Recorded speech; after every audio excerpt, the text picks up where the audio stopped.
Greetings, everyone, and welcome to the StarLadder and iLeague StarSeries Season So 3. three. We're just before the end of the round robin stage. Actually, today's the last stage, last day of the round robin stage. We're going to be moving on to the last chance qualifiers starting tomorrow to see which of the guys who didn't make it guaranteed today will still have a chance to do so. So we've got 5 matches for you today that are going to be coming up. We've got some high-profile players. With me again, Lothar, of course. How are you faring, man? Today we'll be using the Wilhelm scream exclusively. If you don't know what a Wilhelm scream is, then please Google that and then come back to the broadcast. But yeah, today we'll have very exciting match. We'll start off with Naiman versus Orange. Naiman is actually in the first place. He's 5-1 in the group. So if he wins this, I mean, it's all about the domination right now, right? You want to get the better seed as well. So it's nice to be, first in the group. And if he gets the win today, he's guaranteed to do that because the next place is actually Neria with 5-2. So no one else has the chance to be 6-1. Yeah, the scores are kind of set in stone at this point. If you're anywhere at 4 losses and above, you're probably not going to make it. And as we can see here, Group A is definitely a good example of that. We got Dr. Hippie and Frozen, which are effectively completely locked out. Technically, Frozen had a match a little bit later today against Sixo, but Sixo will be traveling to China, I believe, or he's in China, and the time will not work out. So they will simply not be playing that match, and Frozen will remain winless as of right now. So 6-0, 3-2 at the moment will be disputing a match today against Dice, which will be very high stakes, as it could determine how the middle of the Group A shifts around, and that's a really big deal. Naiman is going to be playing up against Orange first. It's going to be our first match of the day, followed by Group 2 Pavel versus Super JJ. So again, another big match. If JJ wins it, has himself a chance to get the 4th place in Group B, I think. Exactly. We should talk about how the groups exactly work as well, because some people might just tune in for the first time. This is actually taking a few weeks, but how it works, we have 8 players in each group. They play against each other in a round robin, so everyone plays 7 matches in overall. First and second place are going directly to the line finals, while third and the 4th place are playing in the last chance qualifier, which will be double elimination. And that will be happening tomorrow. So this is going to be a very important last 2 days for these guys before the live event is going to take place. So Naiman, I think, is pretty much locked in, right? No matter what happens here, It's not a big deal. But Orange is the one who's going to be striving for that win. Going up to 3-3 would be a chance for him to get up to that 4-3 score if he ends up winning his match against Bonnie Hopper later on. And that's going to be a really intense match. I mean, if Orange wins against Naiman and then wins against Bonnie Hopper is going to be the one with 3-4. And Orange will not be in that spot. That's a big deal for these 2 players coming up. So there's a lot at stake for a few of the guys in there. In terms of lineups, just a reminder, we saw some development with the meta game over the course of the Europe and America's championships recently, but these decks have all been submitted on the 9th of May, which means the metagame shifts had not affected this specific pocket of the meta, which means we're getting like a snapshot of the past. Yeah, which is cool because the decks are different from what we see today. A little bit worse, I would say. I mean, not so meta. But at the same time, we have Secret Mage, like an example with Orange. By the way, I have to talk about that sheet that he has. Does he really sleep on the USA cover? Of course he does. He desecrates the USA. It's just to prove a point. Sense. Like, I just sleep on your flag. Do you care now? Do you think I'm intimidated by you, NA? Given that Naiman has no allegiance, I don't think it's going to be an issue, though. Yeah, but people in the USA wear shorts with USA flag, right? So those could be shorts. Those are really big damn shorts. Yeah, USA shorts. USA size.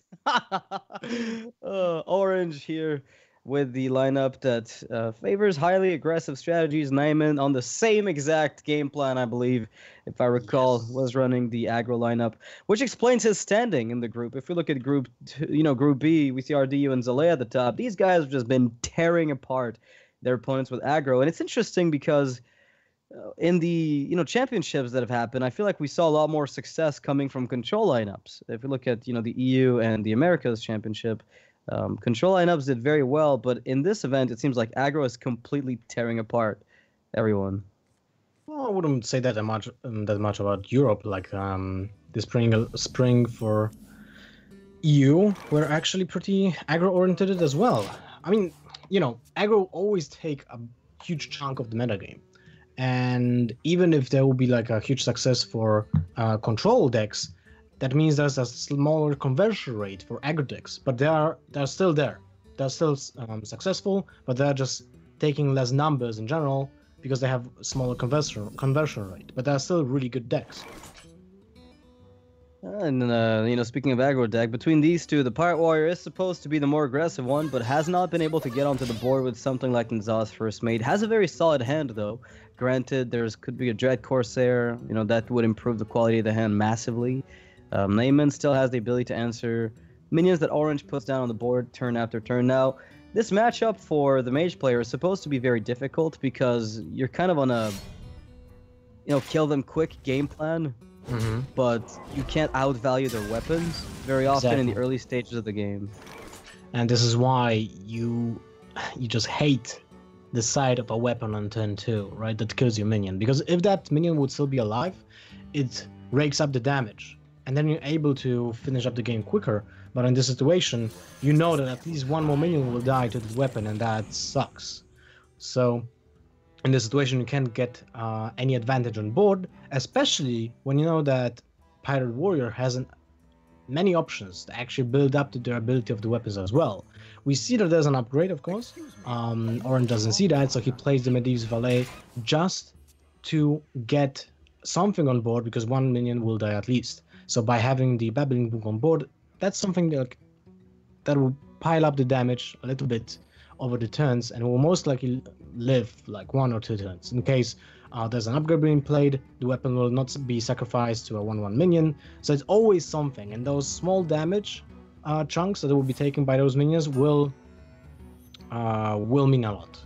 Yeah, and the cool thing too about having the Medivh Valet on the board here is it also slows down Naiman. If you had a minion turn plan like Frothing Berserker, do something, but then he wants to conserve the weapon charge, it's gonna force him to play on 2 fronts at once, basically, because he wants to use upgrades. He wants to get Double Split Cell Cultist out with, say, a South Sea deckhand, but he'd have to have a very specific hand texture. And now that Orange sees this, he might be pinning Naiman on a hand that looks a lot like what he has. Core Chronolite in there, Captain Greenskin, Heroic Strikes, Moral Strikes. So Orange can probably make a semi-decent read. Had there been a Dread Corsair, it would have come out. Had there been a South Sea deckhand, it would have come out. So there's a lot of information gleaned from Naiman just doing a very slow weapon development setup for the first few turns. Mm-hmm. And now here's another possibility of buffing up the weapon with the Greenskin, which is not that often seen today in the new metagame, let's say like that, but in beginning of May, it was actually considered one of the inclusions in the Pirate Warrior. Here though, Naiman values the coin still to be in his hand and just get the value out of the cultist right away, which is nice because it guarantees him the trade as well. If he top decks as South Sea Captain, he has more synergy.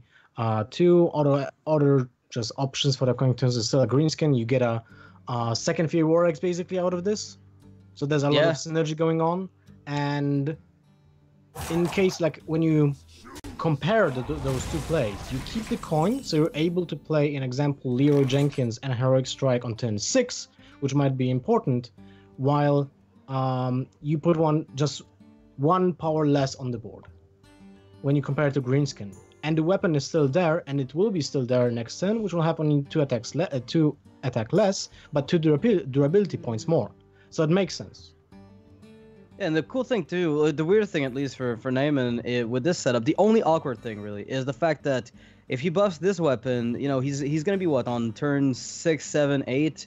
Before he's exhausted all the charges on the weapon, which means that with the odds of drawing Arcanite Reaper, which is about 70%, I think, after that many draws, by turn 8 you should have about 70% to draw the Arcanite Reaper, especially with the number of mulligans he did, which means that he's going to have to spend a lot of time getting rid of the charges, so he's going to have to make do with the Leroy Jenkins at some point, I believe, unless he starts picking up some of those very high-impact pirates early. Oh, that's one of them. There you go. That's a really nice one. But I would still prefer the Greenskin here, just to be, on curve. And in case you would like to play the Naga Corsair, basically the stats are the same as Greenskin, And the only reason why you play the greenskin, the Negakusa here would be just to coin out the Heroic Strike, and you don't want to use it yet.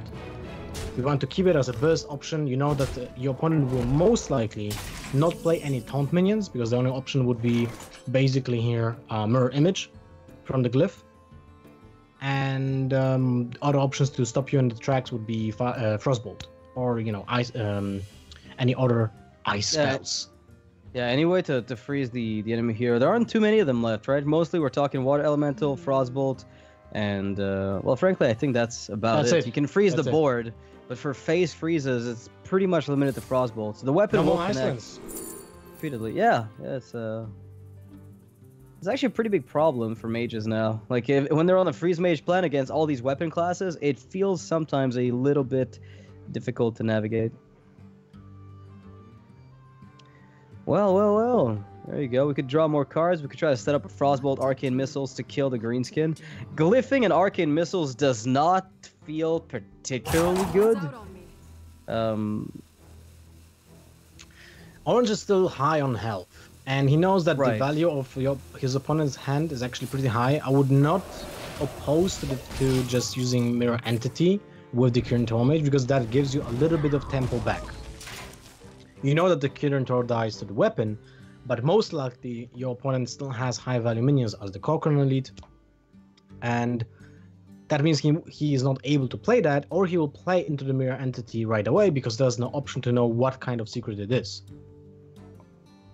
It might be even, Spellbender, for all we know.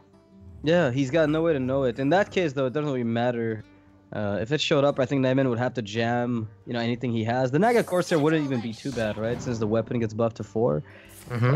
Orange would extract some value, but maybe not as much as he'd like. So opt for the card draw instead, trying to fetch himself more options. Knows full well that on turn 7, he's got the ability to set up that Firelands Portal, which is a really big swing card if it picks up one of the higher end value 5 drops in the game, like, Earth Elemental.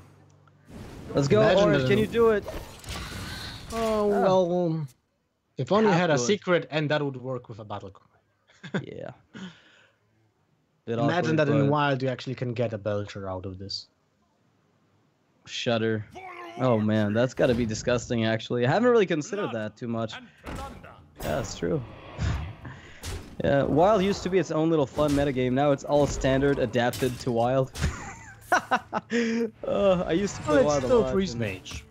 Oh, right, you're right. It's still Freeze Mage, right? It Which is is not playable really now. that playable in Standard, because there has to be more aggro orientated.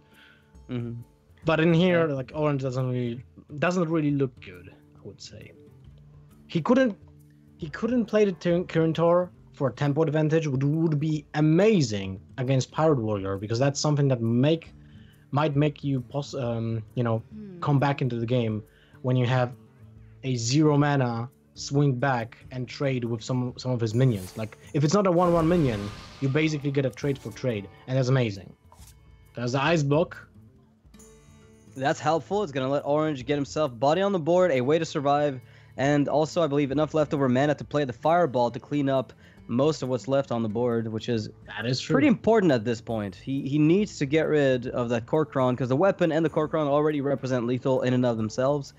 So I think that Ice Block was the best card in his deck to find off the Arcane Intellect. Definitely. Now he's able to just guarantee that 5 damage only is going to his face, which is still a lot. And the problem is that his opponent has a recurring way of dealing the damage by having the weapons. So how do you stop that? You need to basically get enchant minions, and that means you need to either get a 5-drop that is a taunt from the Firelands Portal, or from the Cabal Storm you can get Mirror Images or the Frostbolt to just stop the weapon from attacking for 1 turn. So it's definitely not looking great for Orange, but he still has a small shot at living few turns and maybe taking over the game. But yeah,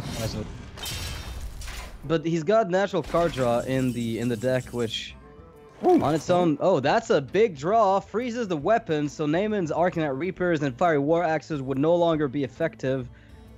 Orange does want the Ice Block on top of this, but I mean, he's safe from anything that isn't a charged minion just with that Frostbolt. he still has one more Frostbolt. No, that's the second Frostbolt. Right, he might get another one here. Oh my god, he does! Alright, well, I guess that helps a lot. But, I mean, he could win with just... I mean, the Vaporize can deal with the extra minion with charge. If he survives one more turn, Vaporize can soak up a charge minion. What to do? The Frostbolt can soak up a weapon. But I feel like you need to develop the amount of to ensure that you can win the game as soon as possible. I agree, yeah. Because next turns you will be racking up those spells, and you just need to ensure that you can finish your opponent before he actually gets the top deck. Mortal Strike if Naiman is playing one, or just, you know, play around the charges in upcoming turns. So that's the best possible turn to play around that. And it seems like he might be able to actually pull it off. Yeah, no charge minion, and he's able to do it, I think, right? And oh my god! No, there was no second ice block. There was no second ice block in the deck. He only plays the one. Okay. But he plays double counter spells, which is kind of weird. But he plays that, and the reason why Naiman actually kept the coin for the entire, you know, game was to play around that counter spell. Which might come in handy if there's a Mortal Strike off the draw. Orange is setting up to deal with. Sure, Heroic Strike as well, assuming he's unfrozen. That would in fact give Naiman the ability to defuse that counterspell and get the lethal anyway.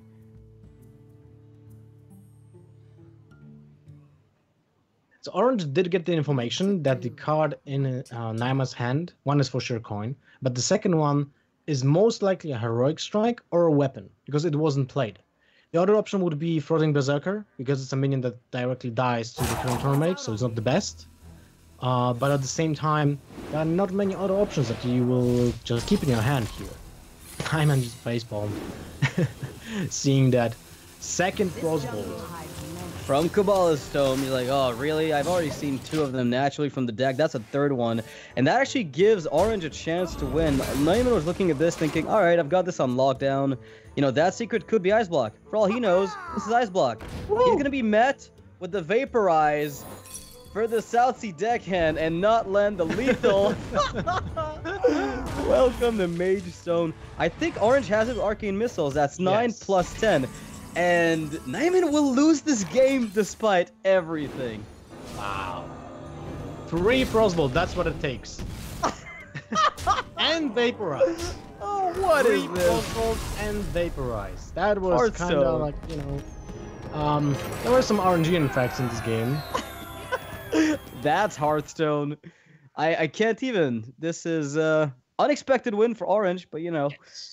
It's also a very unfavored matchup. Extremely unfavored matchup for the Mage player. So let's rewind those turns. Like the first glyph was actually super important. He had the option to either play Mirror Entity out of it or the Arcane Intellect. And the Arcane Intellect gave him the option to get the Ice Block faster. Or the Arcanologist to draw, right? Because that was a chance to get the Ice Block as well. So the Arcane Intellect had bigger value than the Mirror Entity to play for the tempo, and that was a big reason why to pick the Arcane Intellect over the Mirror Entity. So kudos to him. He recognized how he needs to play to win the game, but still he needed to get that Frostbolt out of his deck and get another way to stop the weapon from attacking for another turn, and the Charger. So basically, all those rare occurrences played perfectly for Orange. Yeah, he also made the decision, of course, to commit to those lines because he recognized that there was no way to win the game had he not done that. So if he had taken different options from the glyph, he would have simply lost the game at some point, with no way to come back. So that was very, I wouldn't say calculated, but that was a risk or a decision that put himself for the highest odds of winning. I think that Mage kind of does that more than any other deck right now, where it just tries to tilt the odds in its favor and hopes that the spells line up, especially in unfavored matchups. So you can't even edge them out when you're supposed to be very far ahead. And now we're looking at the Paladin Mirror match, and they both have an absolutely stellar starting hand. That's interesting that Orange opts to play the Hydrologist on turn 1. What I was thinking about is a lot of times I would rather keep the Tidecaller in my hand and the Hunter and just play them on turn 2 in the same turn to buff immediately the Tidecaller, so it can't be traded, 0 for 1 with my opponent's Tidecaller, because in this situation basically do the same. The Tidecaller plays awfully into your opponent's Hunter, and Hydrologist does exactly the same. Yeah, the odds though of him having exactly those 2 drop, like the 1 and 2 drops in a row, are like in the probably 20% range. But it's so soul crushing that I think your win rate decreases by a lot if you let it happen. So that's definitely a risk that Orange took that might have not been necessary. Because if you would play the Tidecaller on turn 2 with the Hunter, then what you most likely will get is a trade. Yeah, definitely. With the others, with the opponent's Tidecaller, or at least with the Hunter. That means you can play the Tidecaller into your opponent's Hunter, and that means you're getting like kinda even Steven here. So interesting choice from Orange. We'll see how this will develop in this situation. And now Naiman has basically the same outcome as well with the Hydrologist, but he did pick up which secret was that? I actually didn't see. I didn't even get to see it. It popped up too fast. I'm guessing it definitely wasn't a redemption based on this. It must be Getaway Kodo, because otherwise, why would you trade away the Tidecaller? Makes sense. I feel like the Tidecaller would be worth quite a bit more. Unless you play around your, opponents knowing what kind of secret it is, because it can be redemption, but this play doesn't make any sense with redemption, so that bluffs your opponent. Mind games! And now Naiman finds one of the best weapons for tempo purposes, one of the best cards that is in his deck for tempo purposes. Very little answers to this this board state by Orange usually. By this point, if he hasn't taken over the board, it's going to be very hard for him to come back. So you're setting yourself up to kill Stonehill defenders. You've got answers by being able to develop more onto the board. If you use the True Silver Champion, you don't have to worry about them buffing anything because the board is clean. Naiman's pretty much got this game on lockdown for in terms of having the lead and the say in what happens going forward. And Orange is going to take the defensive route here, pick up Primordial Drake, and say, you know what, I have to play the mid-range Paladin game here, even though I'm an aggro Pally, because apparently I've been on the receiving end of the beatdown and not on the giving end of it. And this... The one thing about those mirror matches between Paladins is they can be so swingy.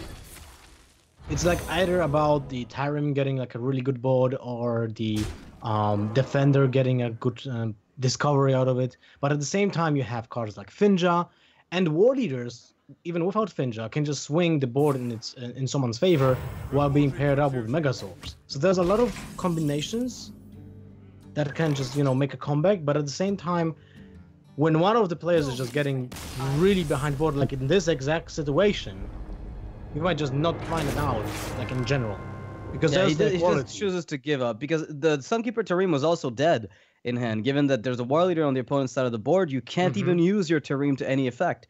So as you said, just no outs left in the deck to come back, and that's the story of aggro mirror matches like these. I'd say the Rockpool Hunter, when they both have the same opener, favors the guy with the initial aggression so much that it's just unfair to the guy who's on the response side. The Rockpool Hunter is just so strong on the Tidecaller. It's completely ridiculous. And with Orange thinking, well, I've got my own Tidecaller, I've got my own Rock Pool, I can counterattack. Most likely than not, got punished after the Rock Pool Hunter came up. Could have chosen different routes, took the greedy one, and got punished. Yep. It's interesting that many of the players that we have seen in StarLadder were opting for that kind of play when they saw the Tidecaller on turn 1 from the opponent. Alright, now we have the Pirate Warrior against Paladin, and this time Orange doesn't have the Hunter, but it still looks like a decent opener. The Chum is not really a best option for turn 1 because it just dies to Nzoth First Mate or an upgrade.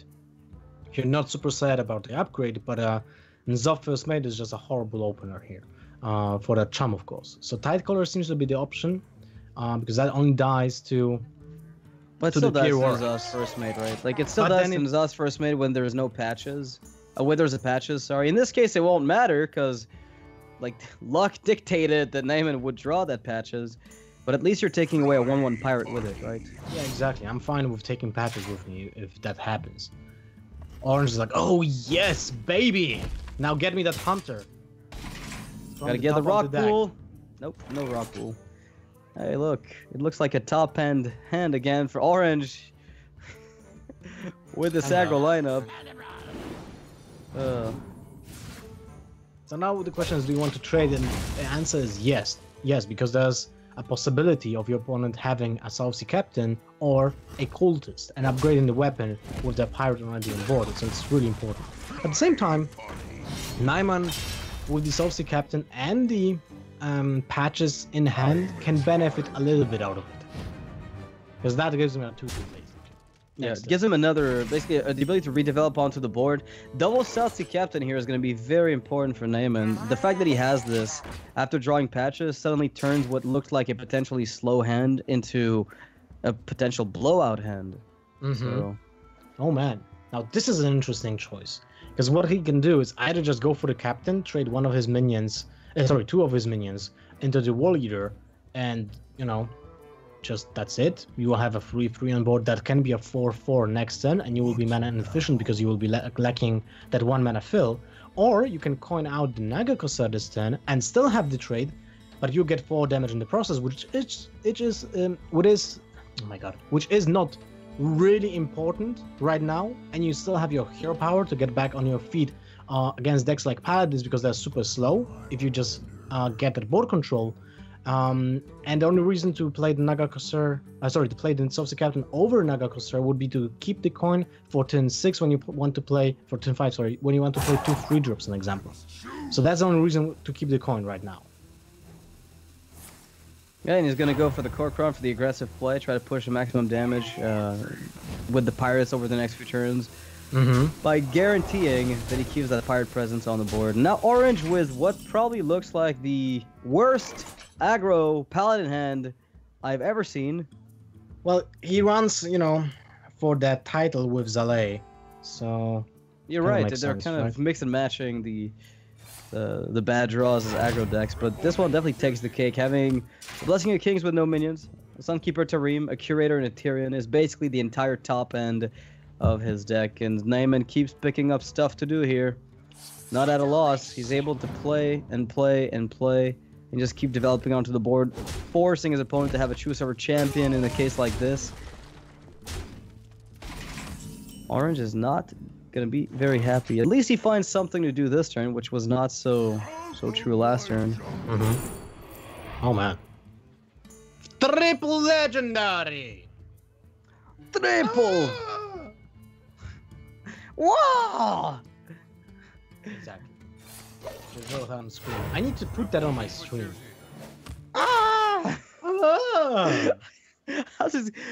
People in the chat right now just wondering what the hell we're talking about. The Wilhelm scream is like a stock scream that they put in every... I don't know, George Lucas puts it in every movie he's got ever, period, I think. It was in Star Wars, it was in Indiana Jones, it was in Pirates of the Caribbean, like in every single one. It was also in the Guardians of the Galaxy, like both movies. And like I think in almost every single one. In Transformers as well. And it originates from a movie from the 90s, from the 1952, if I recall correctly. So it's like nowadays it's just a stock scream that everyone in filmmaking uses because it's just like a running joke. Yeah, and Orange is about to sound the alarm and jam the Wilhelm scream, because with this hand it's looking like the exact same thing that's happening as the last game against the Paladin player, where he got out-zooed and Tarim doesn't work because South Sea Captain just keeps buffing the other pirates, so effectively he's buffing the rest of the board instead of debuffing it for the most part. And look at that! Second South Sea Captain, bottom right, buddy! I saw the movement of his hand. I was like, yeah, I'm reaching for that escape. Yeah. You can always see it on camera. Like when you never use your keyboard, right? When you play Hearthstone, you only use the mouse. But when one player reaches with his left hand somewhere outside the screen, that's the escape button. I feel like they should make a specific keyboard for Hearthstone, which has only one button. Then it looks like, you know, like the red button for like an alarm or something. All right, now we have a... And speaking of alarm, I think Orange is going to have to sound it again. With a hand like this. Naiman's got the best card in his hand, Shadow Step, ready to go. And Orange is looking at double prep to start off nothing. So if Orange picks up, of course, a way to start bouncing minions quickly, that quest could come online faster than we realize. But it's looking like Naiman's going to have the edge in this matchup. Mm-hmm. Definitely. With the coin as well, additional card advantage, more tempo swing, possibilities of bouncing the minions a turn earlier because you have the coin, so you can combo the ferryman. Super important. Oranges will probably just here power up. Deal Yeah, the I one think damage. daggering up seems correct here. Get the 1 damage in, and if you hit 5 times, that's 1 extra hit you don't have to send face. Wow. He's gonna try to keep some pinging potential against fireflies and novice engineers with the weapon, I guess. I think his turn 3 was very often gonna be dagger up again anyway. I would have probably gone face for 1. Okay, that's not bad actually. Now he Change of needs plan. one more bounce to get this done. So I wouldn't mind actually playing this minion this turn, because with the Tide Hunter, you'll basically have the same outcome when it comes to bounces in the upcoming turn. But at least what you do is you will push some damage onto your opponent's board. And Naiman with the Hungry Crab, though, is going to feel pretty happy about this development. And that may be why Orange... Orange is probably a little bit uneasy about the Biofin Tide Hunter, but he had no choice. Like, you can't really play around a card that's just a one-off in your opponent's deck. So I definitely agree with that choice. I would still go for it, even if there's a chance of my opponent having the Hungry Crab. Oh, sorry, and Naiman actually plays 2. Yeah, it's a pretty common tech, I feel. I mean, it beats Murloc Paladins in this metagame, or at least in the metagame that was the metagame on May 9th. Murlocs were just the thing you had to fight off against, so people started teching Hungry Crabs everywhere. We've been seeing a ton of them. I was going to say Orange's quest completion looks very iffy, but now that he picked up double Bilefin, Runner, that was a big deal. Mm-hmm. Another crab shows up Look at that. to the party. Now it looks very decent for Naiman, since his free attack minion is actually crucial. Allows him to trade with the Ferryman and establish board dominance. It might sound silly, but it's actually pretty important in those matchups. When you can squeeze an additional like 5s of damage, might be just win or lose when it comes to the quest completion. So that Hungry Crab is actually super important. Are you kidding me? Are we questing with the crabs? We're questing with the crabs. There we go. We're questing with the crabs without even eating Murlocs, ladies and gents. It's happening. He's doing it. This madman is gonna bounce that crab twice, complete the quest, get it online for next turn, and still have a charger for next turn available as well. Yes, with the coin. So very well piloted turn. It looks like Hungry Crab's just a glorified quest enabler at this point, and it's gonna do just what it needs to. Ah, something to do with that prep. Finally, thanks Orange. See what he will get. Shadow Step lets him complete the quest this turn, I believe, right? Yes. Well, that still gives an option to actually draw a bouncer with, Shadow Step basically here. But then he doesn't have the option to actually use the quest the same turn. He will be 1 mana short. Whoa, that's too slow. So now he's aware that his opponent will be able to complete the quest next turn. So every single minion on the board means it's 5 damage. And not only that, but it's also 5 health. So that decant allows you to trade with at least one of those minions. That means you will have some, smaller problems on the board, but it's still very uncomfortable for Orange this turn. Yeah, he's gonna get a really clunky turn. Thins out the patches out Shadow of the deck. So he could technically start bouncing novices if you feel like that's better, but I think we're gonna see the Biofit 1000 come in next turn, obviously, for the quest completion. Well, that will allow him to get 2 taunt minions with 5/5. So that's actually super important. Oh my god. But Naiman's going to do something very similar as well. On the downside, Naiman does not have preparation to go along with that quest completion as we've spoken of before, which reduces the amount of minions he'll have on board. And in the meantime, Orange is going to be jamming Bile Fins, which are going to generate 2 5/5s each. So the minion count is going to be higher for Orange, technically, until Naiman maybe starts bouncing up that crab to eat the 5/5s. Mm-hmm. That's true, but look at that. Naiman plays very meticulously. And I just want to say that he will kill the patches, but he doesn't go for it, which is very interesting. I find that interesting because if his opponent completes the quest, he will lose his uncharged minion on board. Yeah. And he could lose the crab. Orange could just choose to kill the crab to get rid of the 5/5 killer. Does that make any sense? Because that way he can no longer get eaten up by the crab. So his Bile Fin is going to be safe. And the tempo swing that could be that results from bouncing the crab infinitely is going to be mitigated. So Crystal Core will come out for Orange, and because he's got the minion count advantage in this spot, he will probably have an edge overall. And that's all because Naiman didn't opt to kill the patches. That's the only thing. He would still have the crab available. He could have bounced that as well, eat one of his opponent's minions, and still have the push with more minions. To be fair though, Naiman has a ton of minion generation of his own. He had the Shadow Step with Bile Fin, so he's guaranteed to get an extra 3 guys, which again means a lot. And now picking up the other bounce to go with this is going to flood his board. I said minion count was on Orange's side. Never mind, let me change that around. Naiman just picked up infinite little taunters. And Orange's face is like, oh my god. I mean, he shouldn't complain after that game 1, so... Okay, Orange is going to need to pick up something amazing as well. Picks up the bounce for the Bile Fin, potentially, or the Shard. But I think you're going to be bouncing the Bile Fin for minion count purposes. Is that right? Probably. Yep. I'd be surprised if he bounced anything else. I mean, there's very little, right? He's looking at this like, okay, I can't afford to take all the damage that's present, so the taunt I have protects me again. And since there's no chargers, vanish and bounces are not a problem. It's like a war to kill the other guy's Bile Fin right now. Like, he gets to kill it first. That is so awkward.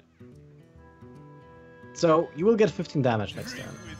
And that means if your opponent has an option to charge double, you're dead. Even with that one time. But that would have to be 2 charges in 2 cards. So the chances of that happening are actually pretty small. Unless it would be a deckhand, because Naiman didn't play a pirate yet.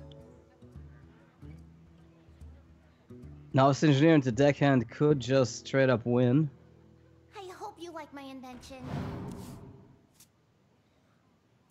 Mimic Pod, can it do it? Double patches? Double patches would do it, but not anything else. Yeah. I mean, double bore as well, but that was about it. I guess you could Shadow Step Novices into Southsea. Oh, you wouldn't have enough mana to dagger up afterwards. Never mind, Noxious Slide. Well, painful enough, though. You don't need much more than this to make Orange hate life. Yep. Even if his entire board will live, he's taking so much damage. There's almost no chance unless, like, have Vanish to live the next turn. And even that, you don't have any more preps to grab that tempo advantage to replay your own board, so that Vanish is still not really looking great for you. He's gonna find something to stabilize, though. He's got himself more 5/5s and a way to freeze an enemy's 5/5. And with no chargers present right now, Orange is thinking he could live with exactly 5 HP.